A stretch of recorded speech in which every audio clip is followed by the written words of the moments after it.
Talking about, introduction to databases, we'll talk about, what is a database and how is it designed and who creates it.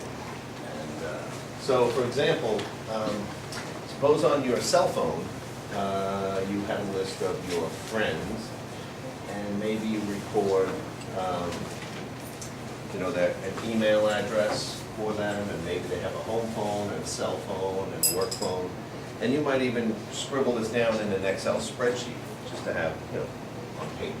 So technically, fields in an Excel spreadsheet is technically a database. So what we're going to be doing is we're going to be trying to organize, is going to be a relational table-driven database we go over. And the question is, would this be a good way, or, what are there good points or bad points in laying it out this way? In other words, having a column that's for the first name, the last name, one column for email, and then 3 columns for phones, a home phone, a cell phone, and a work phone. So what's like advantages or disadvantages of doing this? Doing it this way? What's that? Knowing the redundant data. I'm sorry? Unnecessary data is Okay. You can just don't knock into the camera. Okay. No need to mention the name again and again for all the numbers. Well, no, actually in this case, you mean if we had more what, email addresses or? Not about the email addresses. We only need to mention the name for cell phone, work phone, Joy cell phone, Joy and work phone, Joy email address.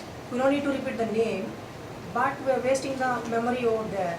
Home phone, he don't have a home phone. Right, so in other words, if we go out of our way to specifically say the types of phones, some people may not have every type of phone, so we're taking up space for someone who doesn't have a home phone, maybe space for someone who doesn't have a work phone. What if people have multiple email addresses and we only have one email address, and then you have to pick the email address you use the most or something like that. So what would be a solution for doing it differently? So for example, and there may be other types of phones. No, what other type of phones are? Work 1, work 2. Yeah, work 1, work 2, a pager or something like that. So what if we did something like this? What if we had a first name, a last name, again, one email address, and then for all the types of phones there could be, we'd have the phone number and then have another field called the type. So now if somebody adds a new phone, we just add one more record for them. So for example, Joe Smith has a cell phone, and then Joe Smith also has a work phone. So this way, we're not, adding phones that don't exist, but so what's the trade-off here? We have to repeat the first name and last name Right, again. right. So some of the data is being repeated, and we still haven't handled the case where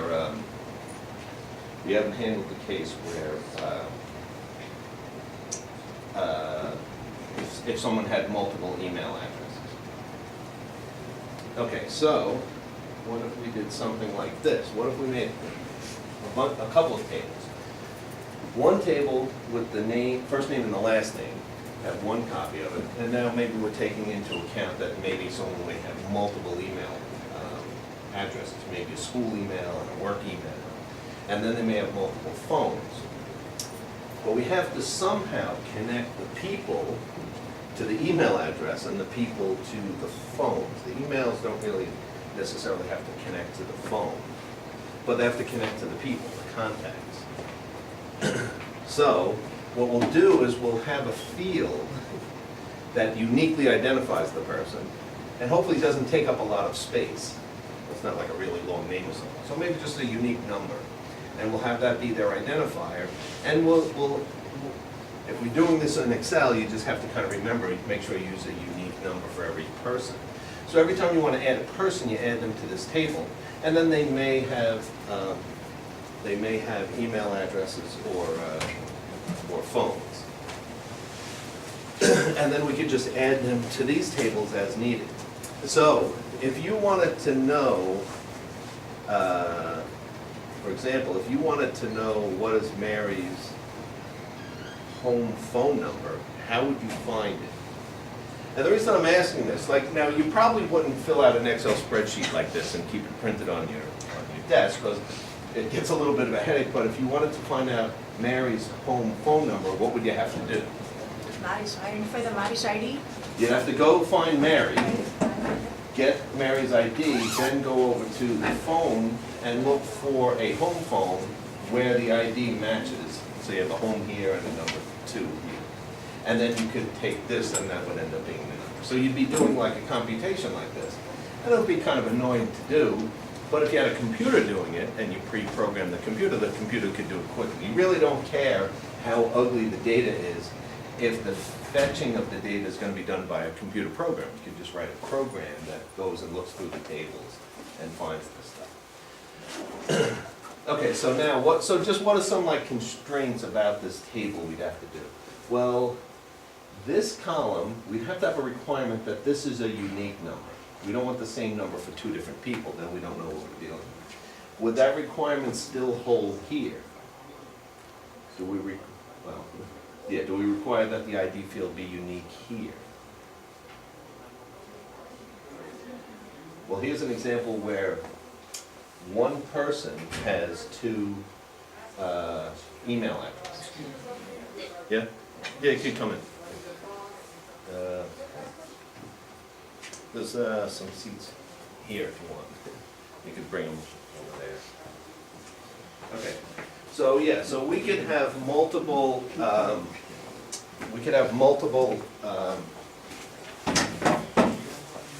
So for example, we could have multiple email addresses. So we're not going to have a requirement on this column that all the values be unique. We could have a 2 here and a 2 here. They could have matching names. That's okay. And the same thing's true here. But what requirements would you have, like what on any particular column? So for example, could we have a number here that doesn't exist here? What would that, if we did that, what would that mean?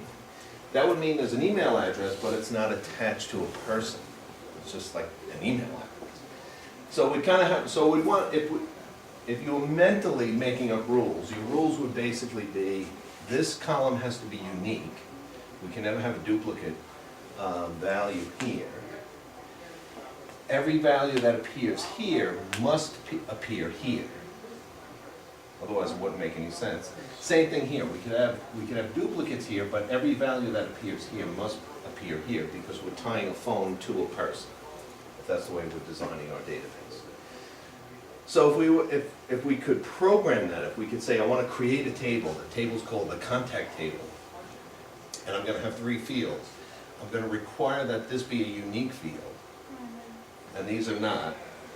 And then I'm going to also create a field here, and I'm going to make a rule that says the data in here can only be acceptable, only the fields here can be acceptable here. Then we could have, these tables would then be joined together, like we would mentally have them joined together. So for example, when we go to design a database, and we'll talk about the entity relationship schema in more detail, next class. But in this case, what we're going to do is basically have a table. The table will have a set of columns, and then maybe another table, and they'll have a set of columns. So I'm just trying to keep it simple here. So I'm basically saying we have customers, they have a customer name, a social security number, a street, and a city. Obviously, we could have more fields. And then we could have accounts, and the accounts would have an account number and a balance. Obviously, there'd be more fields. One was the account created, blah, blah, blah. But now the tables would be somehow connected to each other. And we'll go over all these squares and diamonds and what they mean later on. But when we say that 2 tables are connected to each other, how do we connect them? Well, we have to have some column in this table that somehow lines up with a column here. So just off the top of your head, if you had customers, this looks like a bank database schema. If you had customers and accounts, So you have these 4 columns, and this has these 2 columns, and then you may have to add additional columns. What would be a way to link them together? Like a customer has an account. Like, would you add a column? Would you have like a unique column somewhere and then a copy of that column in another table? What would you think of doing?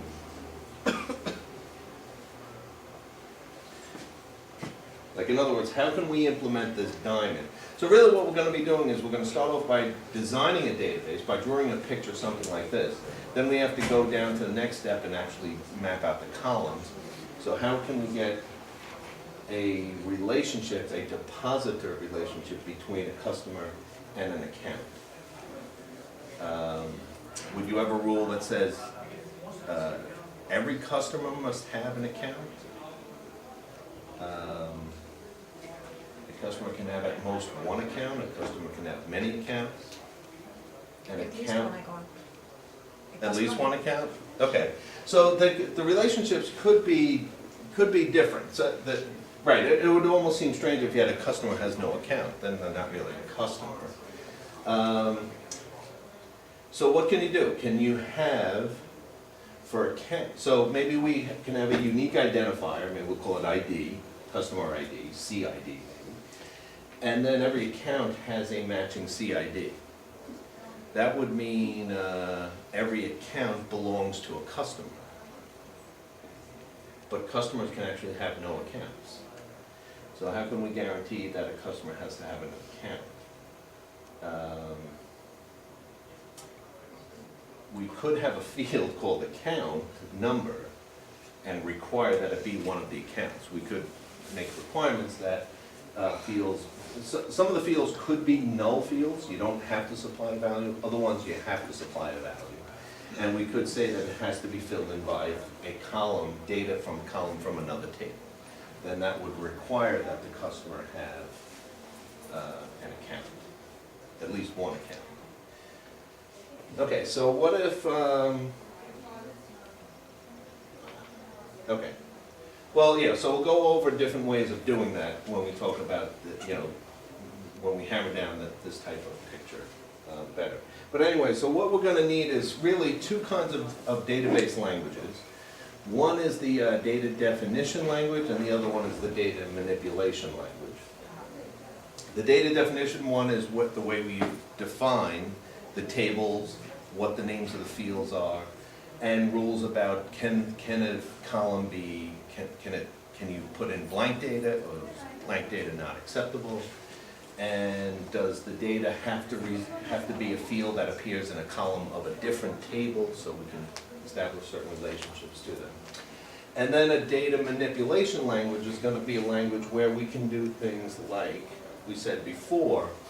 We could say something like, give me a list of all of Mary's phone numbers. And the language would have to come in, would know to go through this table, look up Mary, get her ID number, then go to the phone number and say for everyone for every row that there's a 2 here, print out this number, and then maybe also print out what type of phone it is, and maybe we could get a report from that.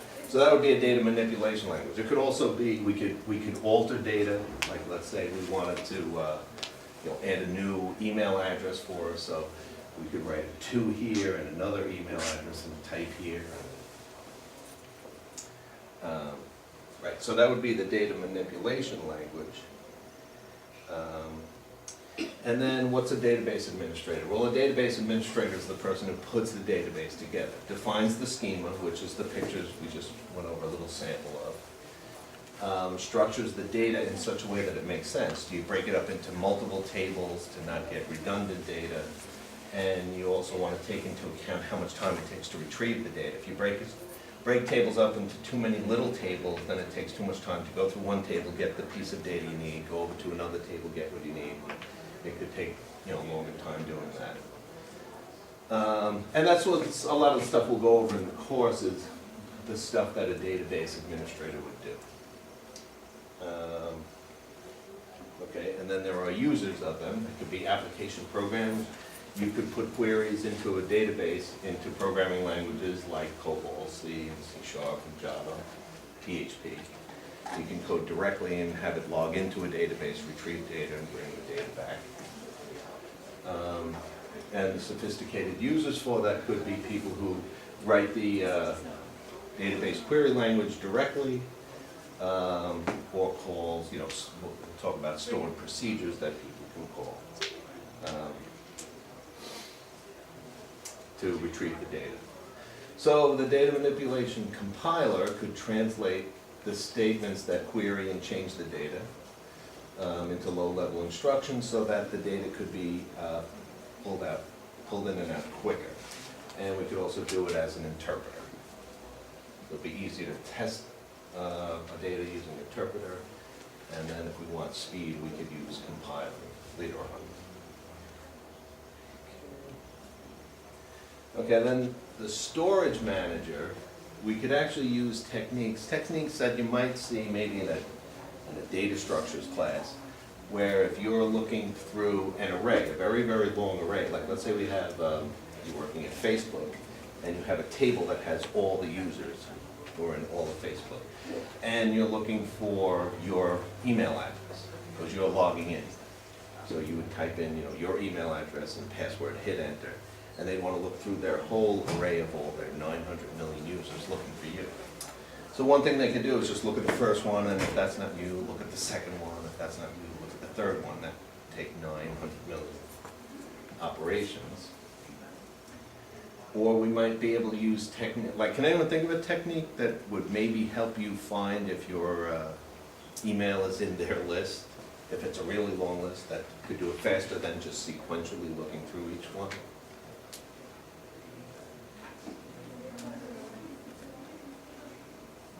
Arrange alphabetical order. I'm sorry? Arrange the mail IDs in alphabetical order. Okay, right. So one example could be, and this would maybe you could at 3 o'clock in the morning you resort everybody, because new people join and quit every day. So if you can maintain everybody in alphabetical order, then you could look at the first letter of your email and then just go to that set. Like if the first letter of your email is the letter M, you could maybe have a bunch of pointers, maybe 26 indexes, A, B, C, D, and then have, look at the first letter and have it point to where to start, and then you just start looking through the M's, and you can find it quicker that way.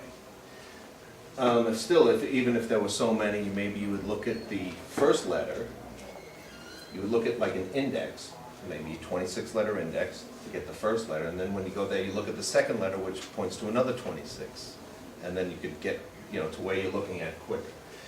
So, so what the database will be doing is you have the option, if there's a certain column that has, if there's a certain table that has too many records to it, and you're going to be searching it a lot, rather than just sequentially search through all of them, you can create an index which will help you find what you're looking for. It'll have basically extra storage pointing at where you might be looking, and then it'll take you directly to that place.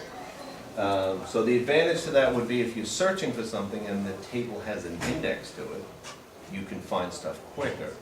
But the downside is anytime you add a new piece of data or delete a piece of data, you have to change the index to match the fact that the new piece of data is there or something's missing. So updates to your table take longer, but searches are much faster.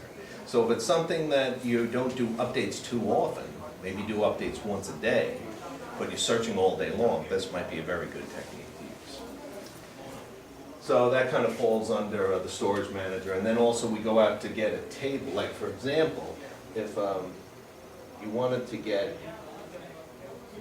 a list of all of Mary's email addresses, you might have to go through the storage looking for Mary just to get her number, or maybe if we had a bunch of people, we had to get a group of people and then go into another table and look for everyone in that group. We might be creating blocks of storage in the middle of doing our query against the database. So we want to have the storage manager do that as quickly as possible. Okay, so that's the storage manager's for. The physical system is basically the file system on whatever system you're using. You could download onto your laptop, PHP, and it'll download MySQL, a version of it for you. And if you have a Windows machine, it'll create files using the Windows system. If you have a Linux machine, it'll create files the way Linux creates them, and you'll just store records in those files. So it's however the physical machine lays out the data on your file. And you could also have statistical data about the information and, like, say, indexes to make your queries execute quickly. And then just kind of a schematic. I hope this comes out. But a schematic of how the database would work is we have different application users. You know, native users could be like people using cell phones. Application programmers write programs that query the database. Sophisticated users talk directly to the language, you know, using the data manipulation language. And then the database administrator puts in a schema. So the schema runs through a compiler or interpreter that does the data definition language and creates the actual files on disk. The data manipulation language is how queries are done. And they go through a query optimizing engine and then go to a lower level where they buffer files coming in from a hard drive. And that's usually done through the file manager, which is tied to the operating system of your database server. And we could have indexes on our disk drive, we could have data files on our disk drive, statistical data about the files. And so just, you know, the overall layout of how, you know, just kind of at a high level, you know, how the users get actually down to the storage. Okay, so like I said, this is, you know, pretty much just a like kind of a high level introduction to databases and how databases work. And then maybe what we can start off talking about is like that entity, you know, the drawing the schema for our database. So we can talk about that in our next class.